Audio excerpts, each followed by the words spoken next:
Tests are fake. These are real tests. 30% of the time it works, 100% of the time. It is legit. Guys, you are cringe. You are French. You guys just kidnapped a bunch of LEC players and we're at the backstage area, okay? So I'm gonna go. What? Oh no, What? I No. don't. Well, I mean, no surprise coming from someone who almost went 0-3 last week. I heard that.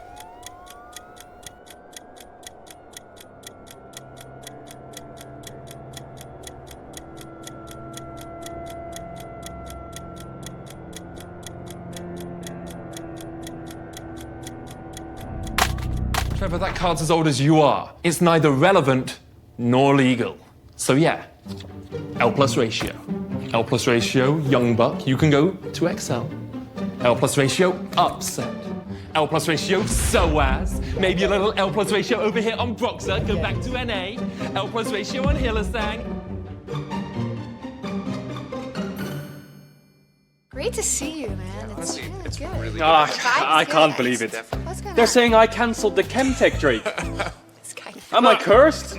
No! No, look, dude, it was like... No, I think I am it's one cursed. It mistake. feels like the universe is just gonna know me as the cancel boy forever. Okay, Droll. It's... I'm gonna go stream. Oh, wow. In this universe, he's not even a pro, he's just flipping burgers. Burger Boy, you're getting behind on the orders. You need to move them off the screen. The customers are waiting. Yes, ma'am. Okay, well, at least if he's not playing League, there's nothing he could possibly... Did you just cancel all of the orders? Dude, what are we supposed to do? Okay, Hemk. Next universe. I have a flight today. Obviously. Where are you flying today, sir? I'm flying to Berlin. My team made the LEC playoffs. I don't know what any of that means, but let me check. He actually did it. In this universe, he made playoffs. Well done, Mark. So what's your name again? Marc Lamont, I should be on the list. Wow, it's Fnatic! What a coincidence that those were the first 3 teams that we saw. To make sure we're fair, let's have a look at all the other teams too.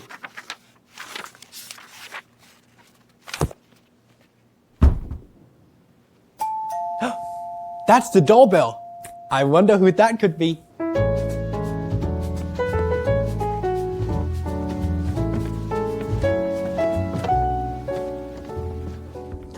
It's Nymera, a lovely male person. Well, hi, Mr. Goldborg. Hi, what do you have for me today? It's mostly just fan comments saying that we're cringe. Well, obviously not those.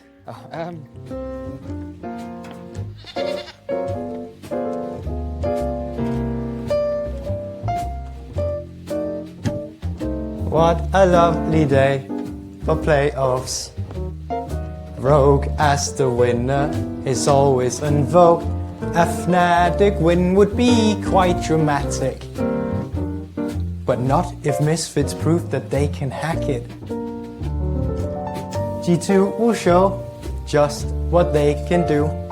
Vitality are fighting for victory too. The title is there for anyone to claim. Even Excel might say.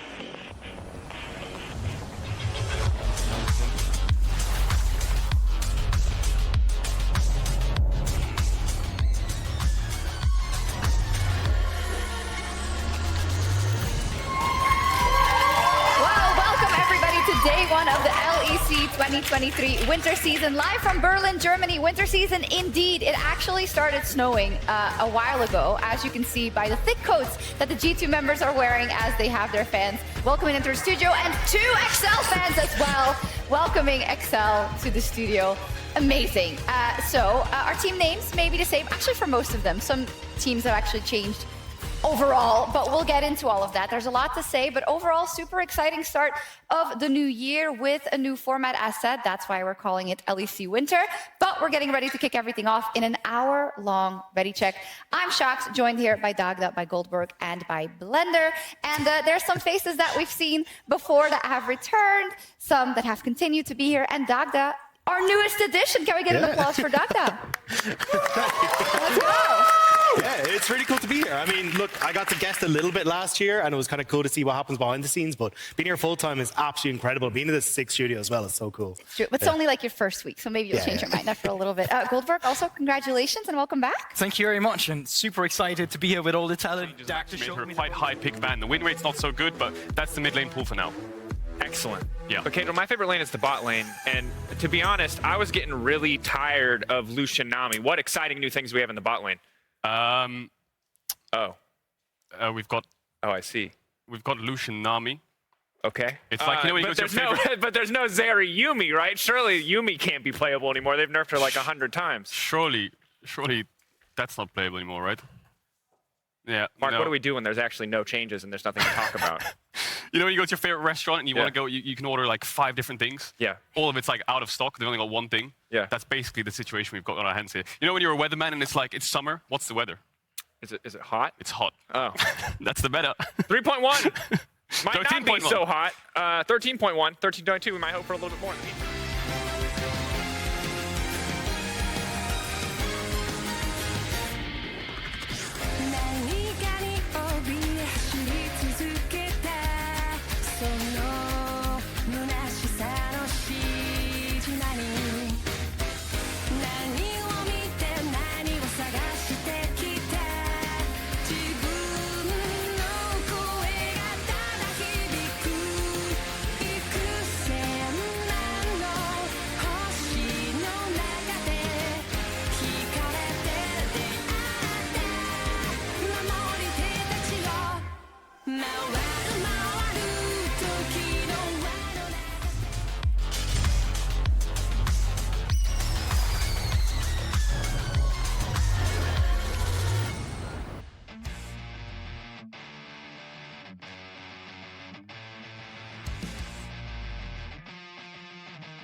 Champions, now we're right back at the start. You made me break blue walls of pain while you laid waste to all I gave. I kept the faith your sins so grave, and now I'll never be the same. It's the same old story. Can we regain our glory?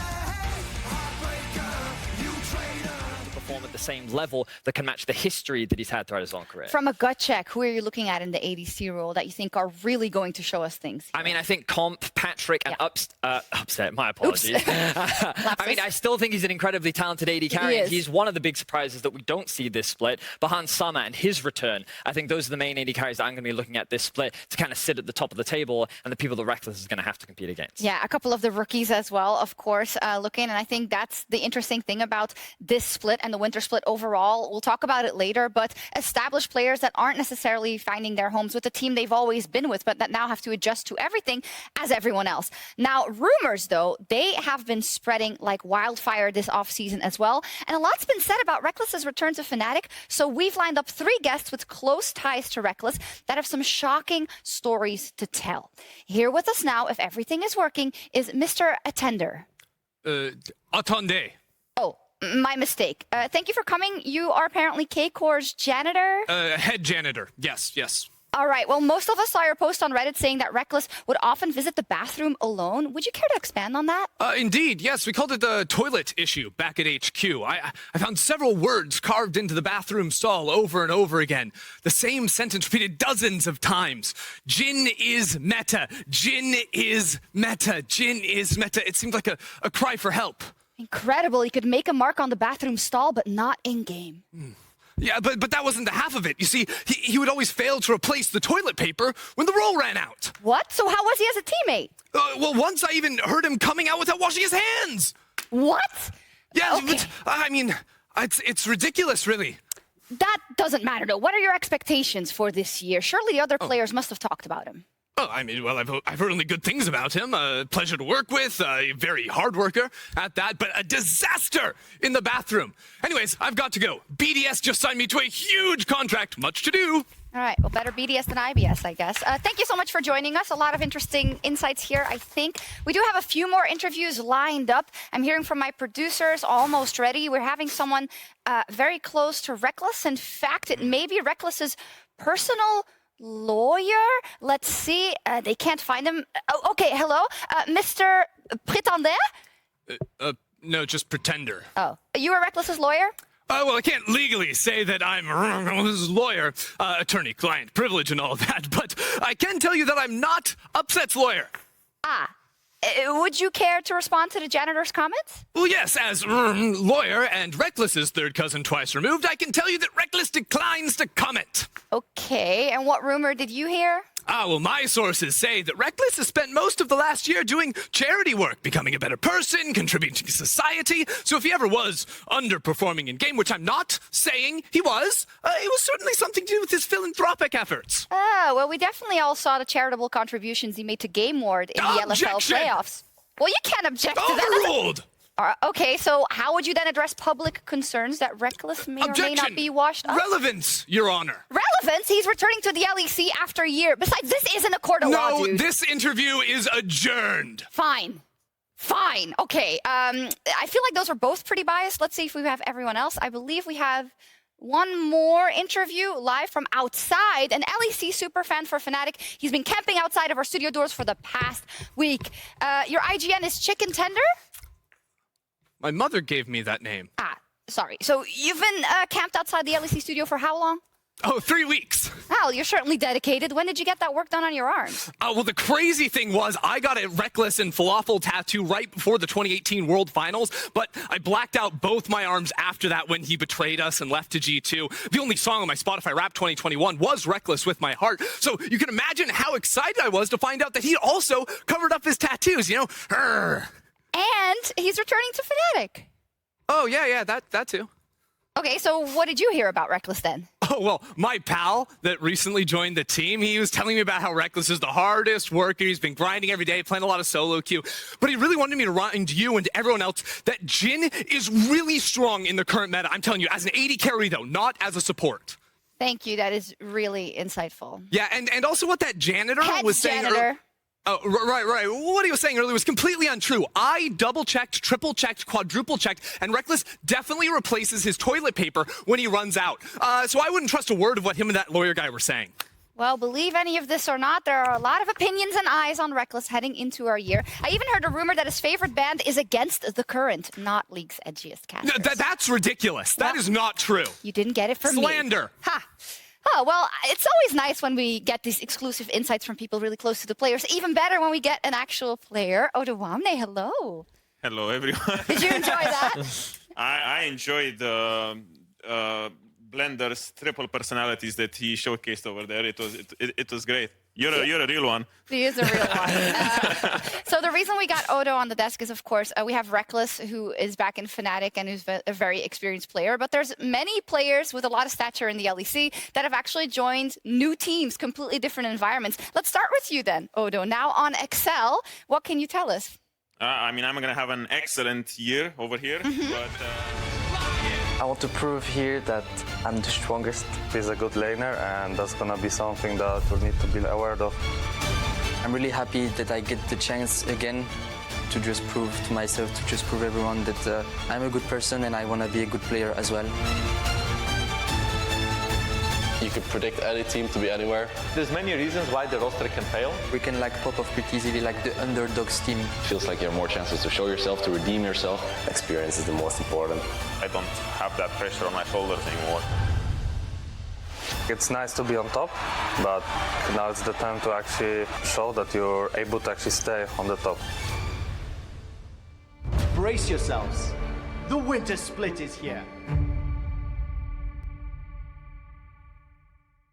And welcome back to the 2023 LEC Winter Split. My name is Quickshot. I want to take a few minutes just to quickly run you through our brand new format, as it will be replicated in winter, spring, and summer splits. As you can see the graphics behind me, I'm going to start playing this in a moment, and we're going to focus on the regular season, the group stage, and how teams qualify for playoffs. Let's start with the regular season, where we find ourselves today. It is a 10-team, single round robin, best of one stage. After all the games are completed, we'll have our stack rankings. For today's example, let's say hypothetically that Team BDS and Astralis will finish first and second. And hypothetically, G2 Esports and Koi finished 9th and 10th. Bump that one down just as well.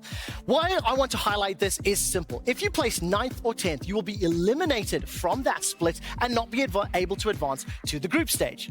When I click the Draw Groups button, what you'll notice is one team of each color in each respective group. That is because first and second seed will be in Pool 1, third and fourth, Pool 2, Pool 3, Pool 4. Each group must have one team from each of those pools.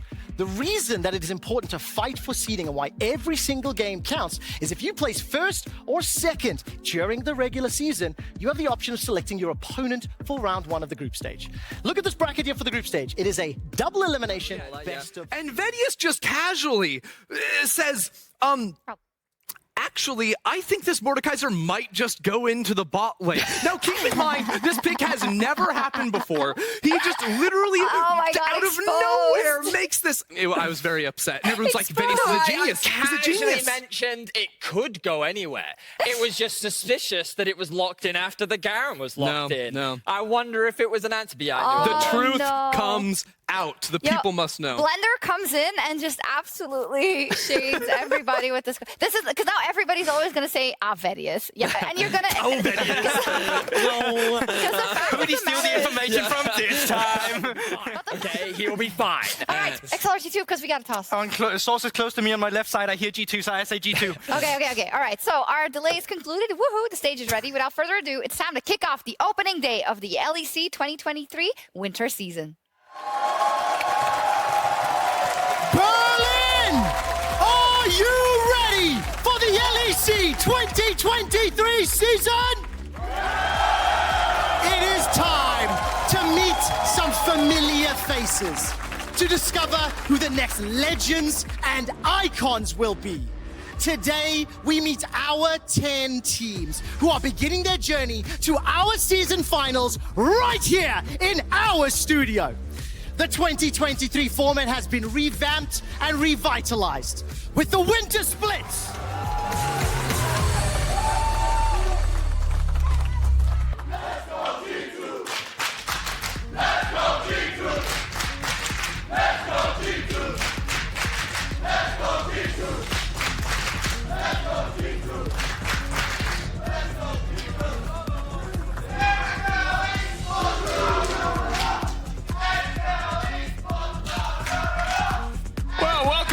To the caster desk. You can hear a very lively crowd here in Berlin, back in the LEC studio, ready for our first two teams. I'm Dracos, that's Cadril. Banger. That was a good intro. I don't think there's any more to say, really. There's not really. Also, because I'm not entirely sure we know how to cast, but the fans love you anyway. That's an honor. The crowd here today is unreal, unrelenting. I can tell you all day they're going to have energy to just scream out team names. A lot of G2 fans as well, so the first game will be very, very loud. And XL with a revamped roster, the analyst desk has touched on it plenty. Yeah. Lots of pieces from different teams, similar to the era of Fnatic, you know, where they take Wunder from G2. You've got Humanoid coming from Mad. Just picking the best players from certain teams, putting them together and seeing if the cocktail will work. And I'm really excited for this team because up until last year when Ottawamne was able to win in summer, this is so many players who we've known are at the peak, top 2, top 3 in their position, who were not able to transition that into greater success, not able to lock down those trophies. So Vito, a guy who obviously made his name a lot last year, being that MVP for Misfits alongside Patrick, who's been so consistent. You've had the pleasure of playing with him. Ottawamne now as well, a title winner. I'm ready to see what this Excel lineup can do. On the other side, G2 Titanic potential, no doubt, but will they live up to it is the big question, I think, on everyone's mind. Straight into draft. Wow, it's been a while since we've cast together. I think the last time we cast together was the World Semis 3 or 4 months ago, so a little bit of rust to shake off. If I bring up deft, just know that I'm just getting it out of my system. You just got the prep. I mean, they're the same champions, basically, right? So you didn't have to drop the prep too much. Bans coming in, Caitlyn, Maokai, Rice, Silas. A little targeted ban there at caps for the Silas. Bot lane will be very high prio. There's the Yumi ban. And as always, there's the cheer. Is Lucian Nami going to get targeted here by G2? Is that going to be something that they're going to try to ban away? Kassadin we've seen rise up as more of a blind pick later on in the draft. There's the Lucian ban. Do you go Zeri Lulu? Do you still go in that direction? Varus is really strong. We've also seen things like Ashe, Heimerdinger, which is still quite valuable. Any kind of pushing bot lane is where they lean towards. But Wukong for Xerxes. I think that was his most played champion in the 2022 season. Obviously, was meta alongside things like Diego, and that's where he found a lot of his success. And to be fair, so many people banded out against him, and I think he was really comfortable to get that Iceborne Gauntlet early. It's just a really no-brainer pick. So what's Targamas's pick here? Karma's banned, and if you want to play a Varus lane and get the push, you're going to have to go something like Jhin. We've seen Azir support as well. I think it was Demacia Cup into Heimerdinger to try and push back. Anything to kill the turrets and just keep Heimerdinger. Yeah, there's the Jhin support. He's gone for it. There it is. I thought Targamas would be the one in Europe to try to pull it out, so we'll see how he performs on it. Really good pick potential with Wukong and Syndra as well. The W from long range is so powerful, and the ult on side lanes can help the Syndra in the 1v1 to get the kills. Now, side lane is one thing, but Caps wants to play for teamfights by the looks of it. Victor, quite good into Syndra, good wave clear, can outrange her a little bit, poke her down with the E, of course. Need to be careful though, because the mid jungle of G2 is quite weak, but they have a lot of setup from bot lane, so they need that bot lane to impact the game. Absolutely do. Curious to see how Yike is going to perform in this position where he's just been set up to kind of power farm. Does have good setup. Kind of what we're set up for until a jungler decides to rear his head down on the bottom side. I want to see a lot of kill pressure. I want to see some 2v2s, man. Yeah, I mean, they're set up on both sides for sure at level 6 too. Both junglers will be looking down there. Whichever one gets the push innately has more pressure and can look for the dragons. Bot lane's been shaken up a lot in Europe, hasn't it? With Reckless coming back, Unforgiven disappearing, but here we go! Ready to jump into game.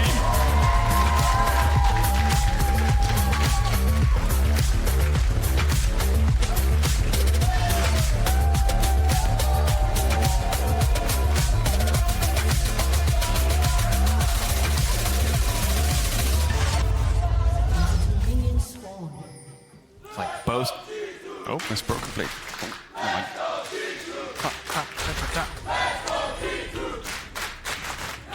G2 fans in the house, you might have missed it, but we had the XL Esports la la la la chant. And the HUD a little bit off at this exact moment in time. I promise you none of those champions are dead. Oh, there you go. They're back alive. They're back alive. Respawned on the spot. And I don't think we'll see anything level 1. Normally what happens in these kind of games with Heimerdinger specifically is the enemy team will go 5-man bot to kill these towers to stop him from getting pushed on the first wave. But XL haven't decided to do that. Instead, they're hovering around top, trying to spot out Yike, see where he's going to start. Trying to get as much information as humanly possible. Good fall, flash forward, auto! Is it enough? I don't think so. Red buff ticking, ticking. Not going to finish the job. Yike. A little overconfident there, but does trade flash for flash. 14 HP remaining on Patrick. Debut game there. Yike on the player cam had a little cheeky smile. Didn't manage to get the kill. That's one of those moments where there's no comms and trust. And he flash autos, hoping that maybe Hans or Mickey will do the same so they can finish the kill. Or he thought that he had the damage. So Xerxes greedily goes topside. His bot lane was really vulnerable. Ignores them, goes and says, I need to get myself ahead. Takes away Yike's camps. Won't hurt him too much. He'll lose Krugs and Raptors. He got Red and Krugs, so in the end it's an even trade overall. But Yike forcing out those summoners and bot. He'll pay a revisit down there, and that ward over the wall from Caps is just going to spot out Xerxes, so G2 playing a lot. Cut down first blood, and it's clean. XL quick on the rotation there, and you can see just over-committing. Bit of a pause coming out. We got a pause. I wonder who it was that paused. I can see the ref talking to XL, so it must be, I think Xerxes chatting to him, so Yike didn't have any issues there. It was a clean kill, but it's XL who look like they have the issue. A lot of aggression from Yike. This guy, I think he spent more time in the enemy jungle than his own jungle. And this is one of those things from scrims where you just keep bringing your support, keep invading, aggression, aggression, aggression, push them out, dive the lane, but that kind of flow is gone now. They got the camps, they got the sums, and now he's dead. First blood over to XL is going to really relieve the pressure on XL's bot lane. Which is massive now. And we'll see when we get back in the game. We'll keep you guys updated as to the nature of the pause. And if we get a chance to take a look at that replay, because, yeah, it's just a moment of overextending. Now, I will say, when you're a rookie on stage, I would always rather see you play too aggressive than not aggressive enough. That was not a good play from Yike. He does get caught out. He does get punished. But ultimately, if you never try, you're not going to know those limits. As you were talking about earlier, Life, the one to really bring it out. And build, when we want to talk about it, no surprise to see an Umbral Glaive. Yeah, looking at the build here for Jin support, he went for Umbral Glaive into Chainsword, Dark Harvest, and just Spoof Swiftness, of course, on Jin, just running around the side lanes, helping Zeka out. Sylas a bit more of a, in that game that Life was playing with Sylas, a bit more of a scrappy champion, but Syndra still has tools to set up. So we'll see if we can get this problem solved, get Xerxes back in, early lead to XL, but we'll see if G2 keep up the aggression. I think top lane is just going to be its own island for the rest of the game, and Caps is going to be weaker than VTO in the early stages, so they need to be really careful around playing through mid to bot, rather than playing through bot to mid, where they really have that pressure where initially Yike went down to the Crux. And if we come into an even mid game here, I actually really like what Excel have going on, because they're just going to be able to one-shot the vast majority of the champions of the G2 lineup. Like, maybe Yike has enough armor with True Grit, maybe with early itemization they'll be able to survive, but Syndra, Varus, Jin, I mean, you give kill him a little anybody. bit of information as to what this bot lane exactly is doing, while Hans Summer is continuing to keep pressure on. He's utilizing his poke to keep these two underneath the tower. Now, as we clear this out, I want to move up to Xerxes, because as Yike is clearing this out, Xerxes now getting a little bit suspicious. What exactly is Yike up to? He knows that he has a bot lane pushing, and perhaps Yike could actually look for an invade. So we don't need to keep talking because the teams are ready, so thank you for joining me. Let's get straight back into the game without further delay. Faker, you faker. Sing, Betty! The people want the song! Where's the song? The breakdown was good too, though. Yeah, loved it. He's not coming back, guys. He won't sing the song. I'm sorry. Can you get him to run on When center we get stage in the with just a studio, he's handheld like, I mic? want to sing the song. We get onto this studio, he's like, I don't want to sing the song. I'm just saying, that's inconsistent. And that thought target is now locked up. Instant flash over! There's no fear, there's no hesitation. Yike! Going for the kill on Targamas. Oh, Caps has 90 HP. VTO, I think he tried to get the kill onto Caps, landed the stun, Caps flashed away. He just about lived. Everyone's living on 1 HP here. Yike used to steal. Yike used to smite. No! Yoink. Xerxes gets it. Takes it away. Nicely highlighted there, Dracos. He used the smite. Was it on Targamas, I think, to get the kill? Yeah. And yeah, Caps almost died. Broken Blade almost died. These solo lanes for XL are so close to getting kills, but they're not getting any success. And I think that Chemtech Drake is big. You know, nice to have the extra power. Nice to be a little bit less annoyed by all the stuns and CC that are going to be coming in here. Overall, though, that was definitely the silver lining of what has slowly been becoming a darker and darker cloud for the side of XL, because it is still a pretty massive goal difference. You can see 1.1. Completely overloading a different side lane. Here we go. No. He just dies. Wow. Well, we were focused on the arrow. We should have just been watching BB die there. Odo just solo kills him. You know, if there's an arrow flying through lane, just solo kill the enemy later, and then you won't have a problem. Wow, big kill there for Odo. Got so close to the first solo kill, now he gets the second. Big plays coming out of the XL top laner, moving from Rogue, of course, and now G2 need to get back towards his bot side, get back towards Hans so he can start pressuring his lane. Top side will abandon that for now, it looks like, for G2. Yeah, holding off on that one. But Iceborne getting the Iceborne Gauntlet, making trading that much easier. It's under, not too surprising. But the good news for the side of Excel, of course, and all of that, you get the solo kill as well as relieve some of the pressure on the bottom lane. G2 still in control overall, but not getting nearly as much as they would have liked from that play. Vicky has just been running around the whole map. Level 5 right now at 13 minutes. Caps is level 11. His mid laner is 6 levels up on him right now. Difficult because you can be punished so easily. If you land a Varus ult or a Syndra stun, they are dead. Back and forth top side, Broken Blade. More natural sustain, but has to be careful about these all-ins here from Cassante. That's all out from Otawamne. Now committing gets the reset on the W. Now Broken Blade leaping in for the stun, but he can't commit for anything else. Broken Blade still standing for now. Big damage! Yike coming in, says not today on that 1v1. That was a gentleman's 1v1. A lot of outplays from both sides. Broken Blade flashing the Q3, going back in. Odo flashing the stun, then dashing back in. It was on a knife's edge, but Yike just comes in and says, nope, my kill. And Mickey fighting the enemy mid jungle. Has no flash yet. The stun going to go down, but it's not going to matter. The Wukong just keeps spinning.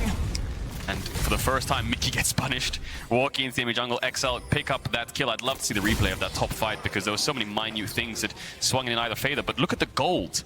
2.5. Which outside of these really long-range poke tools, like the Varus, they don't really have a lot of good options. It's going to turn into a little bit of an Aram here, but the arrow lands onto the decoy. That was up for a while. Hans is just standing still, realizing, emoting that he made a small mistake there. Shouldn't be too long with this back up, but Yike has a lot of damage. Three levels 14. Up. 3 levels up on Xerxes right now. The Baron helps a lot, but it's just an Aram for this mid tower. Caps can get a lot of damage here, though. BTO now locked up. Hansama trying to finish the kill. BTO flashing out to safety. It's chasing him down. Will it get the job done? Just out of range. Hansama taking down Patrick in the meantime, however. tower getting cut through. Mickey up to the side, just trying to stop the back. That's a bouncy grenade. 1, 2, and 3 will only catch Targamas. Yeah, just stopping BTO's base. He doesn't have TP. They're looking for mid tower now. The adventures of Mickey continue towards. Broken Blade leaping in, gonna deny at least one ultimate. He wants a few 4 kills. He's popping off. He should still die here. Stun gonna go in. No, how did he do it? The Nexus towers are playing against XL. It's a 6v5. They went from close game to montage power hour here for the side of G2, but the new roster looking strong, looking fresh, looking clean, a confident first game from G2. It was a 4-level lead for Yike in the end, a 7,000 gold lead for him as an individual. It was an absolute whitewash, and despite the kill score being close, the pressure was not. G2 very happy with Yike in his debut. Have to be. Couple small issues here and there, but overall, a lot of the strengths we've seen from previous G2 rosters showing up here. Confidence in that 2v2, that level 1 running forward into the minion wave to drop another Heimer turret. Have not seen that before. I have a feeling XL have not seen it either, as they just absolutely obliterated Patrick's health bar and really snowballed a lot off of that early pressure. And it's a new look for G2. About Syndra with the QE combo, so I got a bit punished, and I mean, it was my bad. I just fucked up. It's okay. Sorry. You get one. You get one. I'm sorry. And yeah, I mean, I think it was just a simple mistake by me, and it happens, you know. Yeah, of course it happens, and we're not going to hold this against you, not at all. But obviously, it's good to be able to look back and laugh at some of the mistakes that you do make. But overall, great performance, Yike. Really impressive stuff from your very first game. And now we're going to send it over to the desk to break down the rest of the game. Thank you very much. Thank you. Thank you, you both. That was wonderful. When Verius and Yike were talking about it, he was like, oh, all I could think was like, they're going to spam Yikes. It's so annoying. Like, my nickname is I'm sure they did, but hey. No, that doesn't sound like Twitch chat. Not at all. They're super wholesome, super nice. Yeah. Don't worry about it. I'm sure there wasn't a single comment. Oh, this is so great. I get so happy when we have new players who immediately are like, yeah, I'll go on a telestrator and explain stuff. And he was wonderful as well, and I think in game as well. So let's talk a little bit about G2 and how they made this happen. Indeed, the synergy was pretty good, I would say, from a first one, especially the adventures of Yike and Mickey. Yeah, I think it's just the way that it's built up as well from the early game. As he said, from level 1, we knew exactly what we wanted. Heimerdinger, absolute focus. You got the comment, you just dropped the turrets down. We got one order of Koi bottling, quick!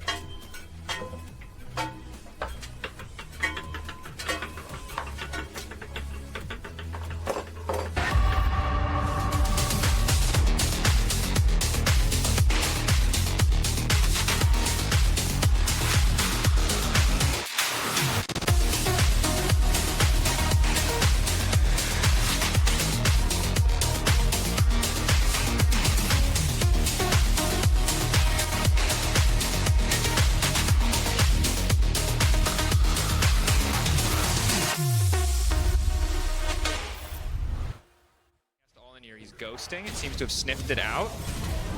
Q already now used. The W can slow him down, but he's ghosting. Are they actually going to be able to chase down the phase rush from Malrek? One more on him, but he does have E. He doesn't even take W. He's a psycho. I take it back. I take it back. You can't level 2, can't got anything. He's done it on Sejuani. QE. His clear is abysmal, but he's done red into top, and it's worked. Malrang always finds a way. And that's the thing. That's the Malrang test we talked about. You never know where he's going to appear. Think of the craziest idea you can possibly think of, and Malrang will probably do it. But now, Sheo, on the way in, level advantage. He needs to punish here. He needs to get something back. Have you ever seen the film Now You See Me? You know, he gets the kill, but now here comes the best part. He doesn't get punished for it. We'll see if he can steal away this blue from Sheo and then lose the trouble. I don't know if he's FFing quite yet, but he's definitely taking a lot of shots here. Realm Orb coming out. Just gets pushed back. 1 out of 5 on the green, I can tell you that for a fact. Right there. Larson face checking into the bush of Sheo. Does Koi try to fight this anyway? They're posturing for a 3v4. Malrang doesn't really have anything else to do. He's already showed, so they may as well fish for something. Arrow's not up though. Could just look for a steal. On the smite. Malrang just walks in. Walk in, taking a lot of damage. Ult just goes completely wide. Sheo able to secure the objective, but Comp and Trimmy now trying to follow up. Lavrov has been caught out though. At least trade 1 for 1 of the kills. And meanwhile on the top side, we got a 1v1. Shigenda coming out on top quite easily, but Adam now fully committing for the exchange. Alti traded. CC immune Olaf, but he just flashes out to safety. Summoner spell for summoner spell. In the long run, however, that ghost is going to be up much sooner. Yeah, it is. And I think Shigenda will have the pressure in the lane now because he can lifesteal off the wave as Adam has to give it up because of the mana situation. But I'm surprised BDS gave a kill over to Koi there. They were in a 4v3. They could have been the ones to step up, but they were... He almost dies to the Tiamat. That could have been massive. Adam now chasing in. CC immune, but has to run back to safety. Oh, and the shutdown goes through! I think he wasn't even aiming aiming at Malrang. I think he was aiming at Comp, but then he E'd, and then it just didn't tank the bullet, and then it hit Malrang instead. And we'll have to look at the replay because I didn't see if the W connected or if it was the Ravenous Hydra from the W hitting that finished him off there. But ultimately, hugely positive for Koi, no doubt in my mind. This is a big loss for BDS. Now going to go in, gets pushed right back, dashing through again. Couldn't block the WE there. If he just got in front of him, he could have stopped the dash. No flash as well. He would have picked up the kill. Arrow, it always hits Shio. It's not even aimed at him half the time. And he's going to look for a pick here. See if he can find Shigenda, but there's no one around. We'll pretend that didn't happen. No, come on. So here's the replay. I think they were just surprised that Larson's on the flank. Nuke gets instantly rooted, and he's just such an easy target. Shio gets locked down. Look at his health bar, just shredded by the time he even tries to look for an ult. The rest of BDS are too far back. Their fronted that back damage is not that high if the Azir is forced out. And there's the Pet Evolve. And this is one of the circumstances where I think that the team who pulls the trigger first in the fight is just always advantage. Because there's a world where all of BDS instantly, so many Heimerdinger turrets set up and ready to go. They're trying to burn down Skindle. Big Ezreal, and now the turn coming out. Adam forced to walk away. Crowny does not have any mana. He cannot follow this one up. No mana. Dash forward. Gale Force, force shot will not connect. Snare does flash in. He gets it. Clean. A little bit of style to finish that one off. It's a 1-for-1. It's so hard for either of these teams to walk in. You saw Koi try initially, excuse me. There were so many Heimerdinger turrets. The Heimerdinger ult turret as well. They couldn't get the damage in. Shigenda didn't even want to dash forwards. And then when BDS commit, Koi are the ones who turn onto the Vi. So whoever commits first, it just feels so tough to actually lock down a single target. But in the end, it's a 1-for-1. Good trade-off there. And they'll get this tower that they came for. They also looked for a pick. 1-for-1 and a tower. Dragon is up, though. So Comp will pick that one up with the rest of Koi as they look for that tower to make sure the Dragons are even across the board. Infernal going to feel very good when you have so many carry threats in this team. 3 between the Ezreal, Ryze, and Renekton. Oh, it's just to cancel a base, maybe? And this one will connect onto Crowny. Immediate cleanse because he doesn't know who is in the area. I think it was a good cleanse because Larson is in range for Realm Warp. He's level 16. I think he could have instantly Realm Warped on top of the Jhin. And he might have died because he has no flash and the Ryze has Phase Rush. So good decision there to just use the summoner and be safe. Has a shutdown as well. Baron spawning in 50 seconds. It could have been an absolute disaster on the map in terms of control. But here it is again. The Blue Orb does spot the Heimerdinger. So oh no. Koi did know that the play was happening. Oh, it doesn't check the bush. So close. So they send 4 up thinking there's only 2. They don't know Shio's here. Maybe they saw him as well. But 4v3, numbers advantage. But look how many Heimer turrets get placed down on top of the ult one. The Azir dodges out despite getting hit by the Sedge. Despite getting hit by the Sejuani ult, dashes. Backs against the wall. Send 1 or 2 members. We're just going to instantly rush it down. And it will be quick with the Azir. Azir, Heimer, Olaf. It's going to be a very quick Baron. They're going to do it over the wall. I like it. Malrang saw the Vi charge into the pit. There's the Ashy as well. So BDS, this is the Baron start. Here comes the turn. Crowny, a bit split from the rest of the team though. Malrang stepping forward. 6k getting lower. When is the call going to be to turn and fight? Are they just going to try to bet everything on this? They just want to flip it. Now trying to burn it down, but Shio's out of the pit. Shio needs to go back in to try to spike this. Shio charging the Q, wants to go back in, but they just give it. It's just a big leash, but now Adam, they're in the meat grinder of the Olaf. Can he get anything done? Nox today. Koi saying, thanks for the leash. For the fight. What was that by BDS? They just tried to force the Baron, but there was only 3 people in the pit, so Koi just ran in, pushed them out, took it away, and it looked great. The Azir turned to get multiple people in the Emperor's Divide, but there's just not enough damage there. Crowny's not in the pit. And once the Azir goes in without the stopwatch, he's basically dead. But the one that they will get is Koi move in to break down the Nexus, taking their time in the fountain, adding insult to injury, and Shio just doing what he can. Larson's a tanky boy, and he's a fast boy as well with this phase rush. They're not ending the game. It's like AMRAM. Damage farming. They say we go again. Stats. There it is. We'll go. There it is. Win for Koi. Even Comp had a guard. He had a Zhonya's towards the end there. So even if they managed to get on top of him, he had a Zhonya's. There was no real way BDS could get on top of Comp. He was playing the range so fantastically, and that's the consistency you get out of one of the best AD carries Europe has to offer. A little bit of a rocky road, especially in that mid to late game, but Koi coming out on top. They got the Baron. Kept a couple of hiccups around the Baron. Or interested. Interested in food, and he came from Japan to Berlin. Yeah, that's so. I don't know about that one. It's about kidding, perspective, no isn't it? No I shade. do really love how it's like, do you like doing anything outside of League? It's like, oh yeah, I want to learn how to communicate better with my teammates, and I also want to have sustenance so I can survive, so I can play more League of Legends. He's just like me for real. Grind set. Well, this is awesome. Welcome, of course, to Europe, Abby, and we're already getting a show. And welcome, of course, Heretics. Let's get the team graphic up for Heretics if we do have it, because some familiar faces there, as well as a blend very much of experience. And again, we want to see how this early laning phase plays out. 2 teleports on the side of both squads.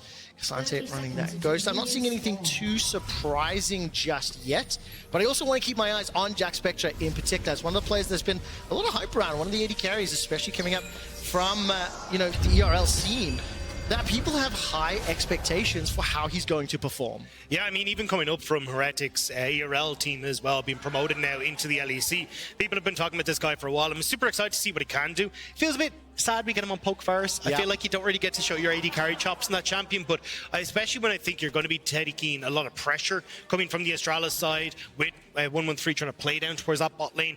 That's more where I'm going to be focusing to see, okay, how have you adapted to that pressure that can come through from an LEC team where a small mistake can be blown so far out of proportion. And of course, both of these two teams have a lot of things to show and to impress. I have mildly hopeful expectations for this Heretics roster. I like the players that have been brought together, and I wonder how impactful Jankos will be as obviously the most seasoned, the most veteran player on the roster. He's on the Vi this time around, starting off on his red buff as Finn is currently kind of just standing in the river shedding. 113 will be mirroring down on that bottom lane, and no shenanigans afoot as the first wave is going to start, Jadagda. Yeah, I think though for Astralis, like, you do have a lot to try and show here, right? I think Finn now coming onto this roster, he definitely wants to show that, look, I can actually be a big carry, bringing out things like the Fiora, and actually make a bit of a difference here for Astralis, where it can be a case of, hey, look, we actually have 2 threats now on both side lanes that we can try and play through. I think Dayor as well. Did a good job of... You talk so much about Finn. Jankos forced to flash already. He's pushed off the red buff.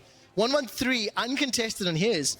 And a cheeky start. Remember, this was the blind pick Fiora, and Finn has already generated a small advantage for Astralis. Yeah, I mean, nice job from Finn. And this is what I was talking about, right? Trying to make that impact in the early stages. See if he can try and step up. And with Dayor having this rise, if he can get out of mid lane, play up towards that top side, punish Ebby on this Cassante, that could be the way that Astralis try and go for this. Oh, let's find out what happens, of course. Red buff is the battle between Jankos. And this sucks as well in the new jungle because you don't get a huge advantage here then for 113. Got that buff. Vault Breakers forward. Rather, Jankos is trying to do so. We'll be able to pick up the Scuttle. Continues to run down to 200. 120. Finn's waiting and an easy first blood against the former first blood king. And that's a great start for 113 here. Again, just rigging the map well. Goes to invade on bot side. Jankos isn't there. Right, he's more than likely on the top end. And this is one of the big changes that we saw to the jungle coming in on this patch as well with 12-2-2. Is the fact that it's harder to try and clear out the enemy camp. So 113 is like, cool, there's no way you can get through 2 of these camps. I'm going to find you in the top side. I have pushed from solo lanes. Let's make it happen. Man, it's nearly 1,000 gold advantage. Look at all of this poke damage. Both duo lanes have got the ability to chunk out the other. We saw that piercing arrow after the empowered Q from Heretics. That forced Yonghun down and back. Blake Ball was the wave against Kabi. The Herald's still not yet secured. The fight's been started by Astralis. Jankos has already thrown out that cease and desist. The petrified gaze locks up so many Astralis members, but it's Dayor that gets the kill onto Jankos, turning their attention to the Snake and Ruby's dropped.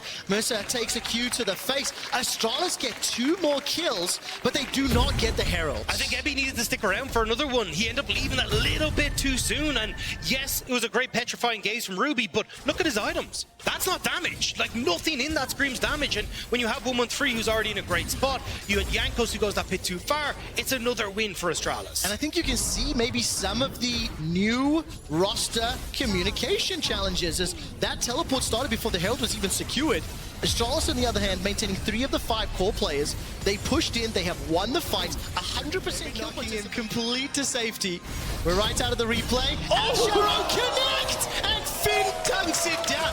What is up with EU Ash? I was about to say, how Sama now, Jonghoon trying to show how it's done. 2 quick picks now. Really nice job from the Astralis support, and now that can actually be turned in towards that dragon that 113 was already looking for. Oh, Deo, he's got Realm Up available. That looks like an overextended Jack Spectra.